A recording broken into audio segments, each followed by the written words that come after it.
I was silent for a long time. For years my story seemed alien. About other people, their fates, their pain. But the day came when I realized I was hiding the hardest story inside myself. Not someone else's, my own. Yesterday I told it to my daughter for the first time. She looked at me with wide open eyes and said just a few words. Mom, I'm ready to hear the truth. And I realized I can't be silent anymore. So today I'm going to share this story with you. Yesterday I did what I've been afraid of for years. I told my daughter the truth about my past. We were sitting in the kitchen, the noise of night New York outside the window, and I finally decided. Daughter, it's time to find out the truth, I said. She looked at me surprised and a little scared. Mom, you're making me worry. What happened? I took a deeper breath than I had ever taken before. My life wasn't as simple as I told you. Behind every smile I had, there was a story I was afraid to tell. But you should know. She reached out and squeezed my hand. Tell me. I'm ready to hear. And then I started. I started from that youth when I believed in happy love, when I thought that the whole world would be at my feet. It was the first step into the abyss, about which I had been silent until now. I was very young, I began. I had a boyfriend. I loved him madly and believed that we would go through our whole lives together. He promised me mountains, brought me flowers, wrote notes. I was blind with happiness then. My daughter looked me straight in the eyes and said quietly, Mom, you never told me about him. I nodded. I hid him because this chapter of my life hurt the most. But it was he who changed everything. When I found out that I was expecting a child, it seemed to me that it would be a joy for both of us. I imagined our future, how we would raise you together. I was silent for a moment, and sparks of impatience flashed in my daughter's eyes.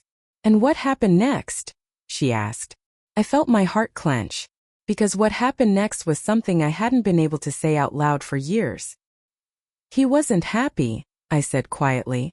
When I told him about the pregnancy, he backed away.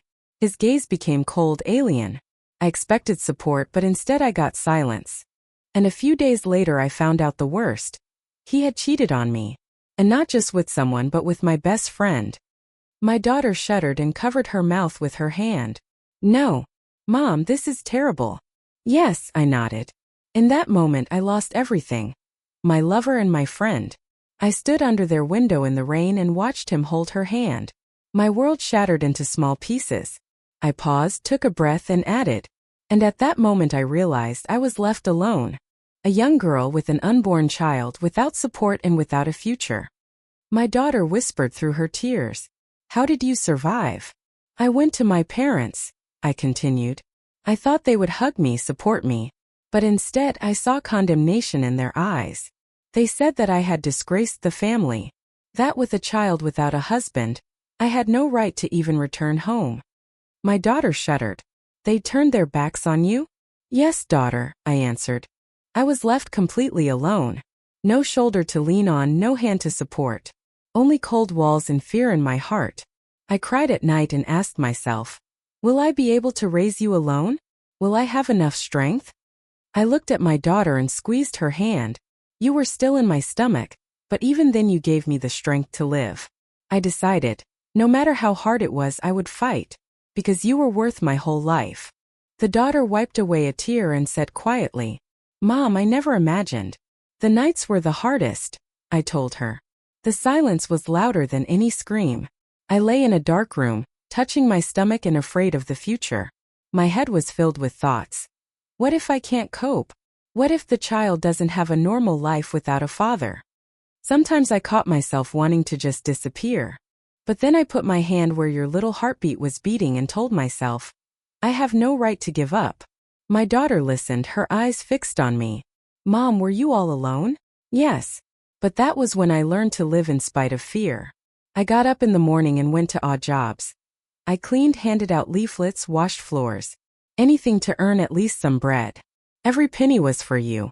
And then I realized that love for a child can give wings even when they were broken long ago. And then came the day that I remember best. I continued. The day you were born.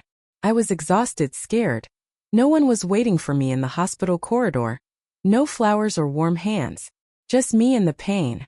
But when I first heard your cry, a light flashed in my chest. It flooded my darkness. I took you in my arms and said to myself, "This is my miracle, and I will never let her go." My daughter lowered her head, and there was trepidation in her voice. "I didn't even know that you had experienced all this alone. You were my only meaning, daughter." I looked into your eyes and forgot about all the insults, all the losses. At that moment I realized I would survive, because now I lived not for myself but for you. "But life didn't get easier," I said. "Diapers, food, rent. Everything required money, which was always in short supply. I worked day and night. I often fell asleep right over the cradle, and when I woke up I was afraid that I wouldn't be able to stand it anymore. But one day I found salvation for myself." My daughter looked up in surprise. "What?" "Writing. At first it was random notes and notebooks. I poured out my pain, my fear on paper. Then I started looking for orders, articles, texts, anything that would pay. I wrote at night. During the day I ran between jobs. Paper and pen became my only friends. And it was thanks to them that I could feed you." I smiled through tears. "You were the reason why I didn't give up on all this. Every letter was written for you." "But daughter, don't think that the world has become kinder to me," I said quietly. "People look down on me. Single mother. Abandoned." I heard whispers behind my back, saw crooked smiles. Sometimes I myself seemed weak, useless to anyone. My daughter clenched her fists. How could they? Yes, it hurt. But I learned not to listen to them. Every time someone laughed behind my back, I told myself, they don't know how much strength is growing in me thanks to my child. And every time I opened a new page and wrote words, I felt myself being restored. I looked at my daughter and smiled. "You were my silence and my scream at the same time. It was because of you that I didn't let the world break me completely." "The first years were a real test," I told her. "We lived modestly, every penny counted. Sometimes there was only milk and a piece of bread in the refrigerator. I fed you and was happy that you were growing, even if I myself remained hungry. I knew. You should not feel the emptiness that was inside me." My daughter said quietly, "You gave me everything even when you had nothing yourself." "Yes, daughter," I nodded. "And that's why writing became my only salvation. I took on any texts, advertising slogans, newspaper articles, even school essays for money. Each page was a piece of bread for both of us. And every time my name appeared under the lines in the newspaper, I felt that I had not completely disappeared in this world." I stroked her hand and whispered, "You were my reason for survival. I lived thanks to you." Later my texts began to be noticed. I continued. First small magazines, then newspapers. I could not believe my eyes when I received my first real fee. It was small, but for me it was like winning a war. Because I had proven that I could live not on handouts but on my own words. My daughter smiled through her tears. "You succeeded. You persevered even when everyone turned their backs." "Yes, but every victory had its price. I worked nights, sometimes sleeping for 2 or 3 hours. You asked why I always had coffee in my hands. It was my only weapon against exhaustion. But I didn't stop. Because I knew, if I stopped, the abyss would drag us back in." I looked at her and added, "Scripture became my breath. Without it, I would suffocate." "But still, daughter, the humiliations didn't go away," I said. "The world doesn't like those who fall and get up. People considered me weak, cast sidelong glances. Some even advised me to leave you in an orphanage. It will be easier that way. Can you imagine? They looked at you, little one, and said that you were a burden." My daughter whispered sharply, "I hate them for this. And then I just kept quiet." I sighed. Because I didn't have the strength to argue. But inside I swore, "I will prove that we are worth living. I will prove that my daughter is not a burden, but the brightest thing in the world." This oath kept me going when I wanted to fall and not get up. I looked up and added, "And you know what was strange? The same people who used to laugh later started reading my texts. I learned to be stubborn," I continued. "Every insult made me stronger. I no longer expected support from anyone, only from myself and from you. Remember how I took you with me to the library? You sat next to the books, drawing, and I wrote. Then, without even knowing it, you became my little guardian angel." My daughter nodded and smiled through her tears. "I remember. I thought you just loved books." "I do, but back then books were our refuge. There I felt that I was not alone." I saw how other authors once fought for the right to be heard. And I told myself, if they could do it, so can I. I took her hand and said, Danya, you should know.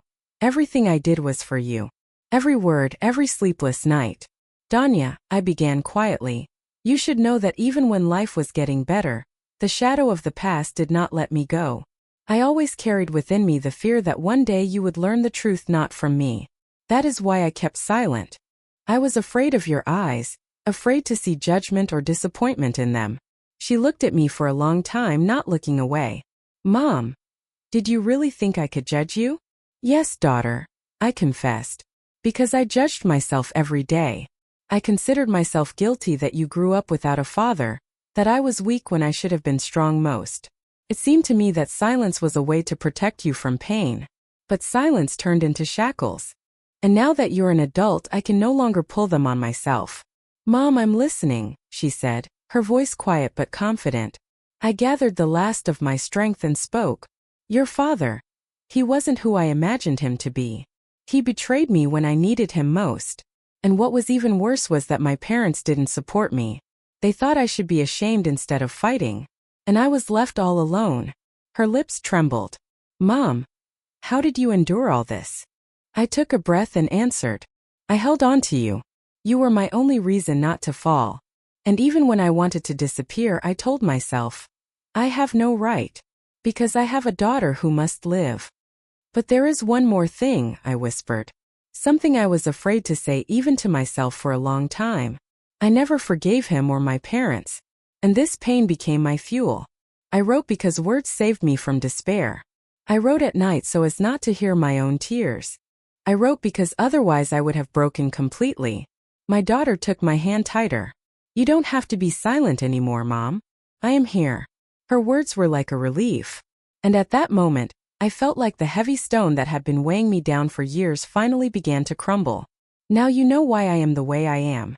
Why I always hid behind words and never talked about the past. That was my biggest secret. Danya, now you know everything, I said. I got pregnant by the guy I loved, but he cheated on me with his girlfriend. My parents turned their backs on me, and I was left all alone. But you were born and that saved me. She looked at me through her tears and said, Mom, you are the strongest woman I know. I will never judge you. I am only grateful that you fought for me. I hugged her and felt my heart finally become free. That is why I decided, I will move on. I want to collect the stories of other people who have also been silent for years, who have lost their voice but kept their heart. I will write a book called Stories from Silent Hearts. Because now I know, even the longest silence must speak someday.